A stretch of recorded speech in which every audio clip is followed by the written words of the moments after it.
Di cerita sebelumnya, game tiba-tiba berlangsung di The Beach. Momoka ditemukan dalam kondisi tewas dan yang lain diminta untuk menemukan siapa pembunuhnya dalam jangka waktu 2 jam. Dengan cepat, kubu militan menguasai permainan dan membantai orang-orang yang tidak berada di pihak mereka demi mencari siapa penyihir yang dimaksud. Sementara itu, Usagi dibantu oleh Asahi dan Tata berhasil membebaskan Arisu yang disekap oleh Niragi. Setelah berpikir keras, Arisu mengklaim bahwa dia sudah tahu siapa penyihir sebenarnya. Apa yang akan terjadi selanjutnya? Berikut adalah alur cerita lengkap Alice in Borderland episode ke-8 atau episode terakhir dari bagian pertama ini.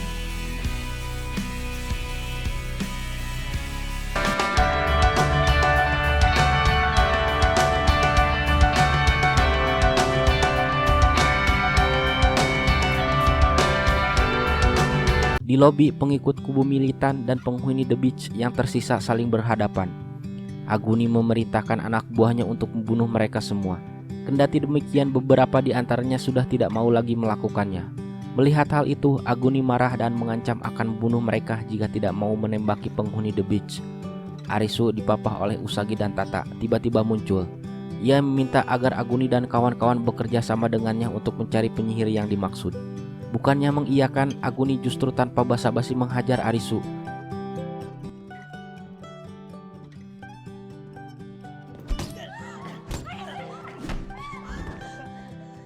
Usagi langsung menuduh Aguni melakukannya karena ia tidak mau ketahuan identitasnya sebagai penyihir. Tanpa disangka, Aguni mengiyakan, ia bahkan memaksa yang lain untuk membunuhnya. Sebelum itu terjadi, Arisu membantahnya. Ia mengatakan Aguni bukanlah penyihir yang dimaksud.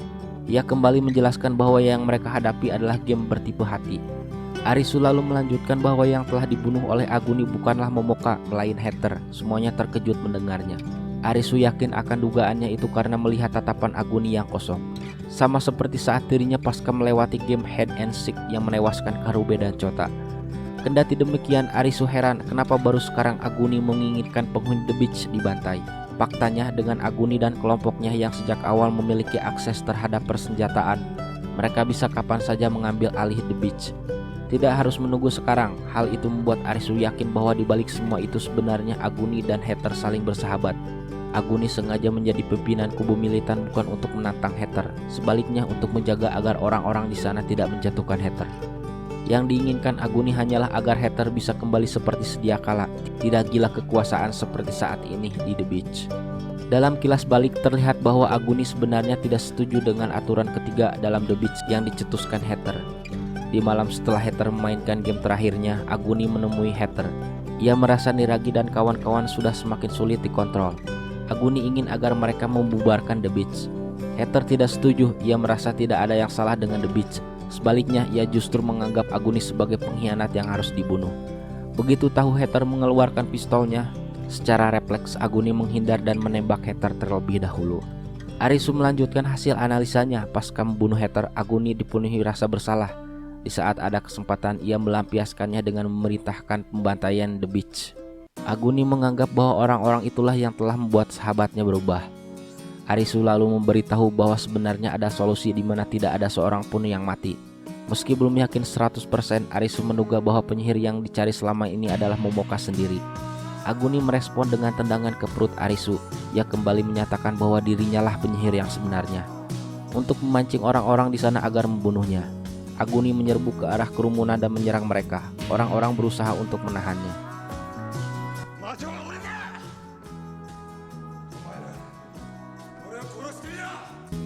Dalam kilas balik, Aguni memeriksa pistol yang hendak digunakan Heather untuk menembaknya.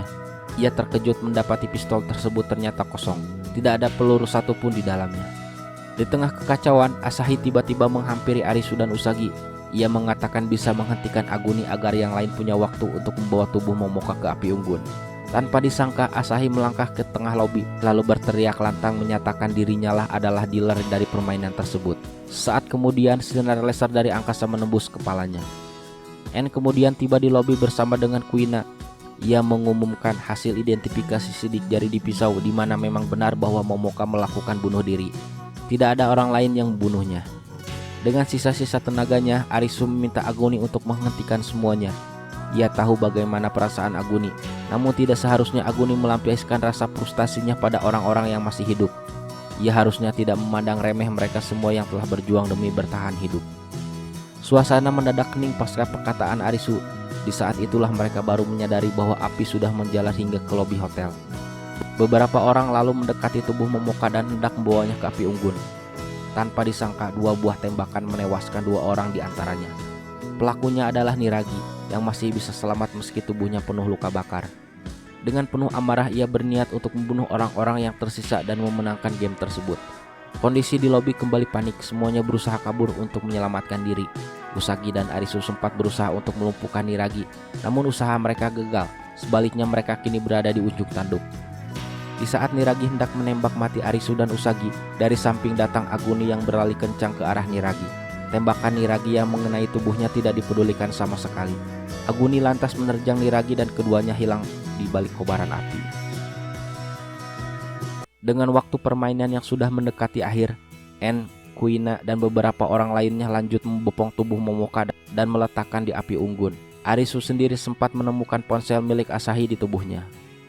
Tak lama dengan pemandangan bangunan hotel yang kini terbakar seluruhnya, diumumkan bahwa game telah berakhir dan mereka berhasil memenangkannya.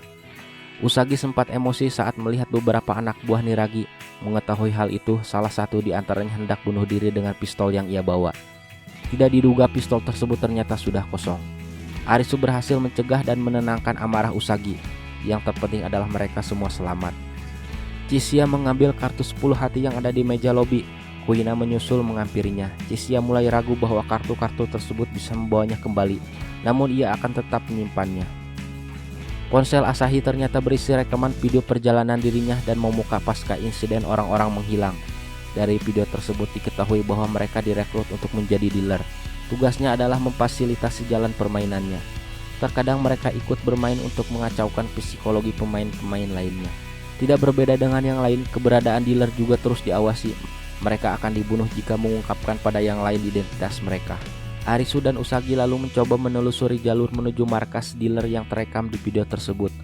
Markasnya berada di bawah tanah dan bisa dicapai dengan menyusuri jalur kereta subway.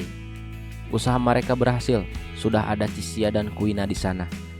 Chishia mengaku mengetahui hal itu setelah menyadari bahwa kertas berisi coretan yang ia temukan di saku Horseman adalah peta menuju markas. Yang mengejutkan, semua orang di sana sudah tewas. Chishia menyimpulkan bahwa dealer tidak ubahnya seperti player. Jika playernya tidak bisa memenangkan permainan, maka dealer yang menang dan mereka akan mendapati tambahan visa. Begitu pula sebaliknya, itu sebabnya semua orang yang di sana tewas karena Arisu dan kawan-kawan berhasil memenangkan game Witch Hunt di The Beach. Tiba-tiba seluruh layar monitor di ruangan tersebut menyala. Muncul sosok Mira yang selama ini menjadi eksekutif The Beach. Selama ini ternyata adalah game master yang menyamar. Dengan santai Mira mengumumkan bahwa besok pagi game-game baru sudah bisa dimainkan. Lebih seru dan lebih menantang. Hadiahnya tidak lagi kartu biasa, melainkan kartu-kartu bergambar.